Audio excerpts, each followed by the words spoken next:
नमस्कार, आप देख रहे हैं फाइनल कट और मैं हूं आपके साथ आशा सरमाल। चलिए शुरुआत करते हैं फाइनल कट की। केंद्रीय गृह मंत्री अमित शाह ने नेशनल कॉन्फ्रेंस, पीडीपी और कांग्रेस की पूर्व सरकारों पर निशाना साध दिया और उनके कार्यकाल पर सवालिया निशान लगाते हुए कहा कि 370 हटने के बाद जम्मू कश्मीर में बड़े स्तर पर बदलाव हुआ है। जम्मू में आज भाजपा के उम्मीदवारों के समर्थन में आयोजित रैली को संबोधित करते हुए अमित शाह ने 370 हटाने के केंद्र सरकार के फैसले को 100% सही ठहराते हुए कहा कि जो सियासी दल 370 के हटने के बाद लोगों को बरगला रहे थे, आज उनकी बोलती बंद हो चुकी है। आज जम्मू कश्मीर में पाकिस्तान के पक्ष में नारे लगाने की हिम्मत किसी में नहीं है और जो लोग तिरंगे को लेकर बयान दे रहे थे, उनके दावे भी आज किस तरह से हवा हवाई हो गए हैं, यानी कि दावों की भी आज पोल खुल चुकी है। भ्रष्टाचार और घोटालों का दौर था, लेकिन जब उठाए देश का मान बढ़ा, सम्मान बढ़ा, परंतु नरेंद्र मोदी के 10 साल में अगर किसी को सबसे ज्यादा फायदा हुआ है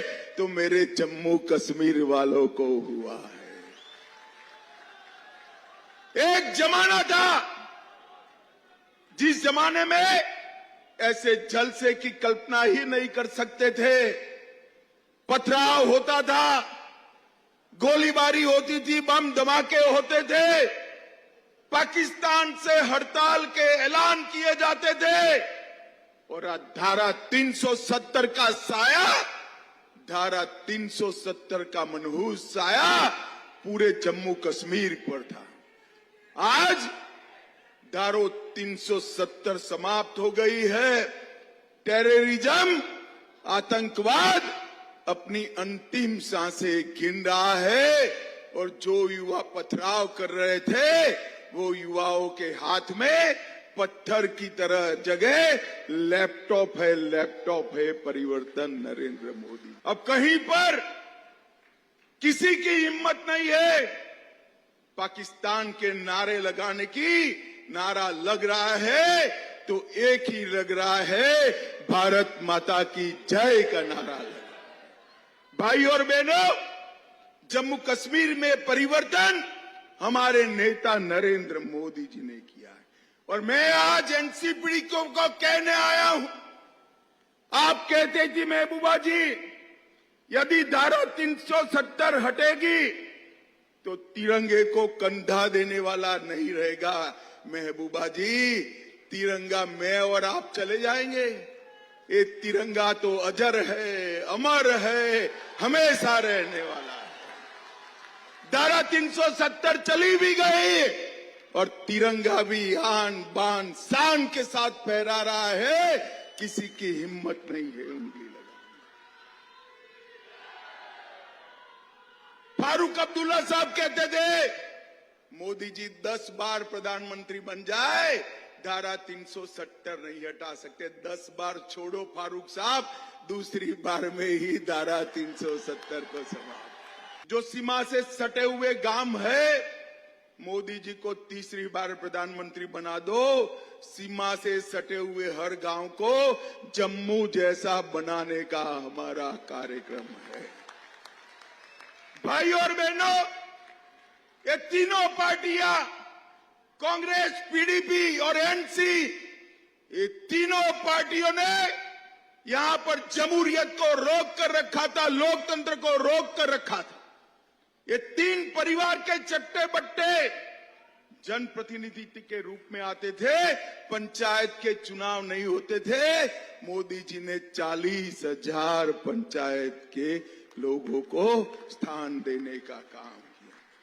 उन्होंने आपके अधिकार छीने थे, हमने आपको अधिकार दिया है। आज मैं दिल्ली रहता हूं, सप्ताह में कोई न कोई यहां से गुर्जर बकरवाल पहाड़ी भाई आकर बाहर चिट्ठी देकर धन्यवाद का पत्र देता है, मिलना चाहता है। इतने सालों से इनके अधिकारों को वो मार खाए थे, पहली बार भारतीय जनता पार्टी ने इनको अधिकार देने का काम किया।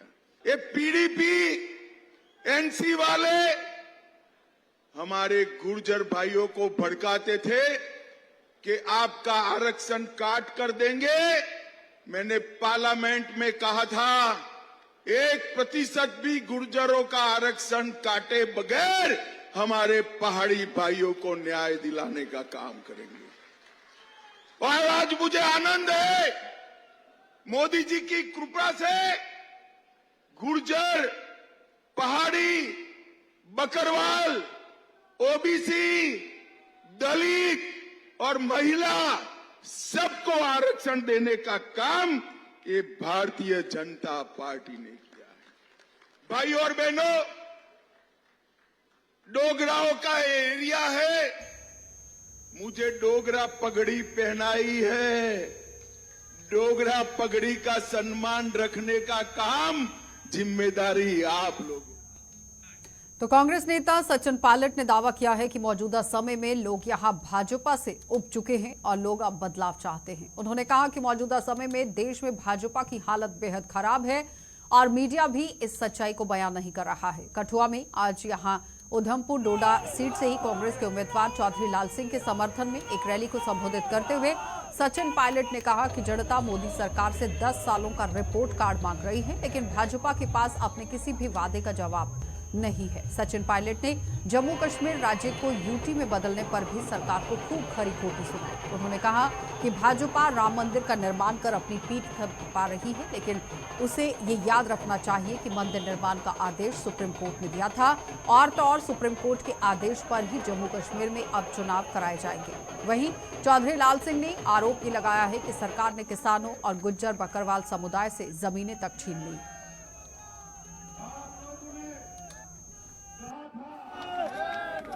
कि हम साल की 2 करोड़ नौकरी इस ऐतिहासिक जाएंगे दिल्ली में, फिर डंका बोलेगा और कांग्रेस पार्टी जीतेगी और बदलाव की लहर, साथियों, बदलाव की लहर पूरे देश में है। मैं आंध्र प्रदेश गया, केरल गया, महाराष्ट्र गया, पंजाब गया, हरियाणा गया, राजस्थान में घूमकर आया हूं, छत्तीसगढ़ का मैं प्रभारी हूं। मैं आपको बताना चाहता हूं, मीडिया में जो प्रचार हो रहा है, अखबार में, टेलीविजन में, व्हाट्सएप पे, वो असलियत नहीं बयां कर रहे हैं। असलियत यह है कि 10 साल की इस भाजपा सरकार से लोग सवाल पूछ रहे हैं। जनता बोल रही है 10 साल की रिपोर्ट कार्ड दिखाओ। आपने वादा किया था 2 करोड़ लोगों को रोजगार देंगे, वादा किया था किसान की आमदनी दुगनी करेंगे। आपने 10 साल में पूरी बहुमतारी सरकार चलाई और अंत में जो हाल देश के बना दिए वो छिपे नहीं हुए। आज महिला है, गरीब इंसान है, किसान है, मजदूर है, नौजवान है, छोटे दुकानदार वाला है, वो सब पूछ रहे हैं कि ये सरकार काम किसके लिए कर रही है। हम $5 ट्रिलियन की इकोनॉमी बना रहे हैं, किसके लिए बना रहे हैं। हमारे हवाई अड्डे, बंदरगाह, रेल, पोर्ट्स सारे निजी हाथों में देते जा रहे हैं। मुझे खुशी है साथियों कि हमारी पार्टी ने गारंटी दी है। ये हमारी पार्टी की 5 गारंटी है। हमने महिलाओं के लिए, किसानों के लिए, नौजवानों के लिए अपना वचन दिया है और मैं आपको वादा कर जाता हूं, देश में जो गरीब परिवार है, उस परिवार की जो महिला है, उसके खाते में साल का 1 लाख रुपया हमारी सरकार बनने के बाद हम देंगे। आपने जो रियासत का हाल किया है, आपने राज्य को यूटी बनाया है और मैं 2 दिन पहले देखा प्रधानमंत्री ने बोला हम राज्य का दर्जा वापस देंगे। आप कोई एहसान नहीं कर रहे, ये अधिकार है, ये संविधान देश का है और आप औरों के किए पर अपनी पीठ थपथपाते हो। साथियों, मैं मन से बताना चाहता हूं, जम्मू कश्मीर में चुनाव होंगे, सितंबर से पहले होंगे और ये सरकार नहीं करा रही, सुप्रीम कोर्ट का आदेश आया है कि आपको कराना पड़ेगा। सुप्रीम कोर्ट का आदेश था कि अयोध्या में राम मंदिर बनाना पड़ेगा। सुप्रीम कोर्ट का आदेश था कि इलेक्टोरल बॉन्ड इलीगल है। कोर्ट के आदेश से यह काम होता है और आप फोटो खिंचवाते हो। लाल सिंह चौधरी तो जीतेगा जीतेगा। मैं तो चाहता हूं कि हम जम्मू भी जीते, हम तीनों सीट वैली की भी जीते और पूरे उत्तर भारत में। और बीजेपी के तमाम नेता आज यहां पे आकर चुनाव की वोट मांग रहे हैं। 10 साल की सरकार आपके पास थी और हम चाहते साथियों एक नई आवाज बुलंदी से पैदा करें। हिंदू, मुसलमान, मस्जिद, मंदिर, हिंदुस्तान, पाकिस्तान, इतना ही भाषण है बीजेपी के नेताओं का। बीजेपी के नेताओं का स्कूल, कॉलेज, अस्पताल, निवेश, बेरोजगारी, महंगाई, महिला, नौजवान, किसान, खाद, बीज, बिजली, पानी, कोई मतलब नहीं है। लोगों को इकट्ठा करो, जज्बात से खेलो, लचीले भाषण दो, अखबार, टेलीविजन, फोटो, 24 घंटे टीवी ऑन करो, एक ही फोटो, एक ही फोटो, एक ही फोटो, रेडियो भी नहीं छोड़ा। 24 घंटे का प्रचार करना और अपने प्राण में अंदर करना सीखो। वो लोग नहीं, वो लोग जो दिल्ली से आके भाषण दे जाते हैं और आपको बड़े बड़े वादे कर जाते हैं। हम उस पार्टी के लोग हैं। आजादी से पहले से लेकर आज तक इस कांग्रेस ने खून पसीने से इस जम्मू और कश्मीर को सींचा है, लोगों को इकट्ठा रखा है, हमने कुर्बानियां दी हैं, अपना सियासी नुकसान भी करवाया है, लेकिन लोगों की जमहूरियत को ताकत देने का काम हम लोगों ने किया है। मैं तो सिर्फ आप लोगों से निवेदन कर रहा हूं, 19 तारीख को वोट पड़ेगा, बड़े बड़े लोग चुनाव यहां से लड़ रहे हैं, लेकिन अपने बेटे को, अपने भाई को, अपने उस जाबाज नेता को आपको दोबारा दिल्ली भेजना है। दिल्ली भेजोगे नहीं भेजोगे? अरे आवाज नहीं आई भाई, दिल्ली भेजोगे नहीं भेजोगे? अब मेरे बाद लाल सिंह जी भाषण देंगे, मैं रमन भल्ला जी के क्षेत्र में जा रहा हूं, लेकिन मैं जब इतनी दूर से आया हूं तो जब तक मेरे मन में संतुष्टि नहीं होगी, और मैं आज यहां खड़ा हूं उस क्षेत्र में, मैं याद करना चाहता हूं स्वर्गीय मंगत राम शर्मा जी को। उन्होंने, स्वर्गीय पायलट साहब ने, जब मुसीबत का दौर था, जब रियासत में आतंकवादी थे, यहां गोलियां चलती थी, कोई आंसू पोंछने वाला नहीं था, तब हमारे दल के नेता के यहां पे लोगों का हाथ थामते थे। किसानों की जमीनें छीनी, इनकी जमीनें छीनी, और फरूक क्या खाना में सुना ना, तू केजराना में भैया तुम सुना ना, तो मेरा कहने का मकसद ये है, मैं सुन ला। और यहां सरदार सुने 2-3 कौमों को कैसे लताड़ा है। सरकारी जमीन, स्टेट लैंड, स्टेट बनाई किसने? Who's the maker of state? किसने बनाई थी स्टेट? स्टेट इन्हीं लोगों ने बनाई, इनके बुजुर्गों ने स्टेट बनाई थी, और जब स्टेट में अंग्रेजों ने बनाई, अपनी जमीन इनसे छीनी जाएगी। तो सचिन पायलट ने कठुआ के बाद आरसपुरा में भी जम्मू रियासी सीट से यहां कांग्रेस के उम्मीदवार रमन भल्ला के पक्ष में चुनाव प्रचार किया। कांग्रेस के प्रदेश अध्यक्ष विकार रसूल वानी के अलावा प्रदेश कांग्रेस के अन्य बड़े नेता भी इस जनसभा में शामिल हुए थे, और इस दौरान सचिन पायलट ने लोगों से इस सीट से रमन भल्ला को विजयी बनाने का आह्वान किया। हो चुके हैं साथियों, 26 तारीख का चुनाव है, और ये चुनाव जो है ये केवल 2 पार्टियों का चुनाव अब नहीं रह चुका। कोई फंड नहीं दिया, लेकिन आज मोदी जी का फोटो। एआईसीसी के जनरल सेक्रेटरी राहुल गांधी किए थे, उन्होंने नया हिंदुस्तान। तो लोगों को मतदान की अहमियत के प्रति जागरूक करने के मकसद से यहां जम्मू में आज स्वीप के तहत विभिन्न गतिविधियों की शुरुआत हुई है। इस संबंध में जम्मू में आज एक कार्यक्रम का आयोजन किया गया, जिसमें खासतौर पर शहरी हलकों के लोगों को मतदान करने की प्रेरणा दी गई। जिला चुनाव कार्यालय की ओर से आयोजित इस कार्यक्रम में आम चुनाव पर्यवेक्षक राहुल रंजन और उनके साथ ही मुख्य अतिथि के तौर पर आप देखिए ये मौजूद रहे हैं राहुल रंजन महिवाल, और इस मौके पर मौजूद जिला चुनाव अधिकारी सचिन कुमार ने लोगों से बढ़ चढ़कर इस चुनावी प्रक्रिया में भाग लेने के लिए अपील की।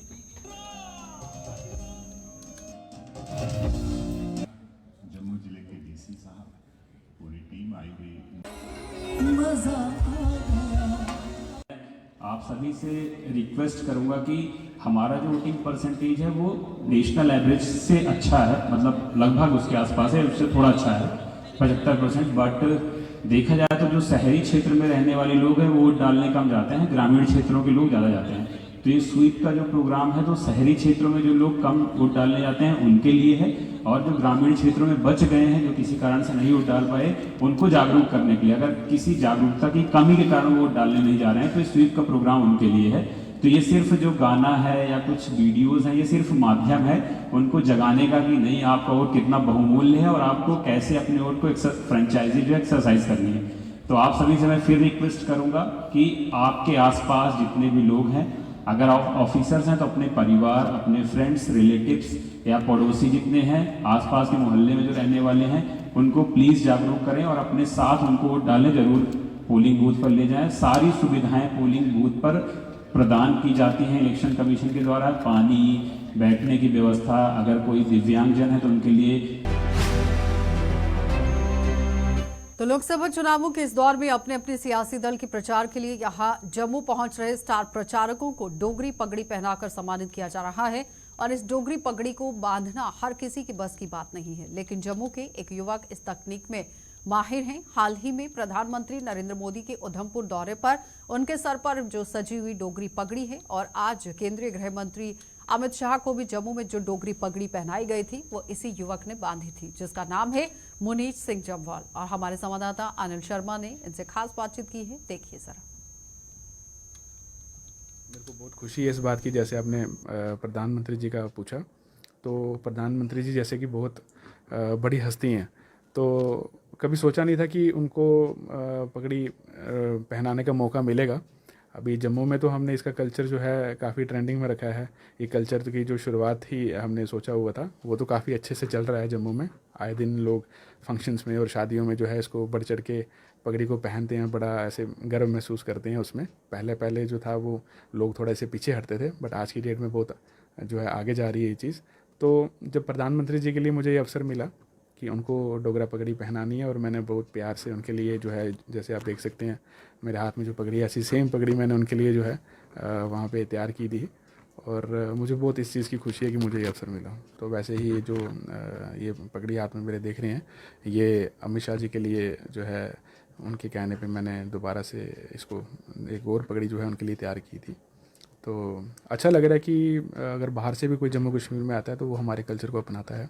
तो इस वही जो हमने बेड़ा उठाया था कि टर्बन कल्चर को यहाँ ज़िंदा रखना है, तो उस चीज़ में काफ़ी लोगों का भी बड़ा मतलब बढ़ चढ़ कर उसमें उस चीज़ को प्रमोट कर रहे हैं।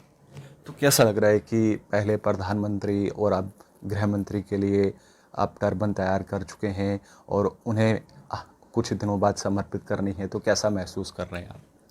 बहुत गर्व महसूस होता है इस चीज़ में कि प्रधानमंत्री जो होते हैं वो मुझे लगता है किसी भी पॉलिटिकल पार्टी से अगर बिलोंग करते हैं तो वो खाली उसके प्रधानमंत्री नहीं है, वो हमारे भी हैं। और being a citizen of Jammu and Kashmir और being a citizen of India, मेरा उनके प्रति जो एक प्रधानमंत्री के प्रति जो प्यार होना चाहिए, चाहे वो कोई भी हो, तो उनके प्रति जो प्यार था, तो मैंने बहुत गर्व महसूस किया इस चीज़ पे कि मुझे अवसर मिला और मैंने बहुत अच्छे से इसको जो है बड़े प्यार से इसको उनके लिए बनाया था। क्योंकि मेरे अंदर ये रहता है कि अगर हमारी ये डोगरा पगड़ी जो है हमारी आइडेंटिटी थी, अगर हमारी ये पहचान थी, तो ये ख़त्म क्यों हो गई? अगर किसी ने इसको आगे फॉलोअप नहीं किया तो शायद मैं अपने अंदर वो चीज़ की उसको शुरुआत करूं। क्योंकि जब भी समाज में कोई चेंज अगर आपको लानी है तो आपको सबसे पहले शुरुआत खुद से करनी पड़ेगी। तो इसलिए मैंने जो है इसको सीखना शुरू किया। फिर जब मेरे आगे पीछे जितने भी हमारे मित्र होते हैं, दोस्त होते हैं, जब उनको पता लगा तो उन्होंने भी मुझसे पगड़ियाँ वगैरह बांधने के लिए उनको मुझे फोर्स किया। तो धीरे धीरे करके ये चीज़ बहुत बड़े लेवल पे जाती रही। और उसके बाद फिर काफ़ी जम्मू में मुझे ऑनर किया गया इस चीज़ के लिए। इवन के तो सांबा की बस्ती कला इलाके में स्थित ह्यूमैनिटी पब्लिक स्कूल में रामनवमी का पर्व मनाया गया और स्कूल में पूजा अर्चना व कन्या पूजन भी किया गया। प्रबंधन ने इस पर्व की लोगों को मुबारकबाद देकर हर वर्ग से भाईचारा बनाए रखने का भी आह्वान किया।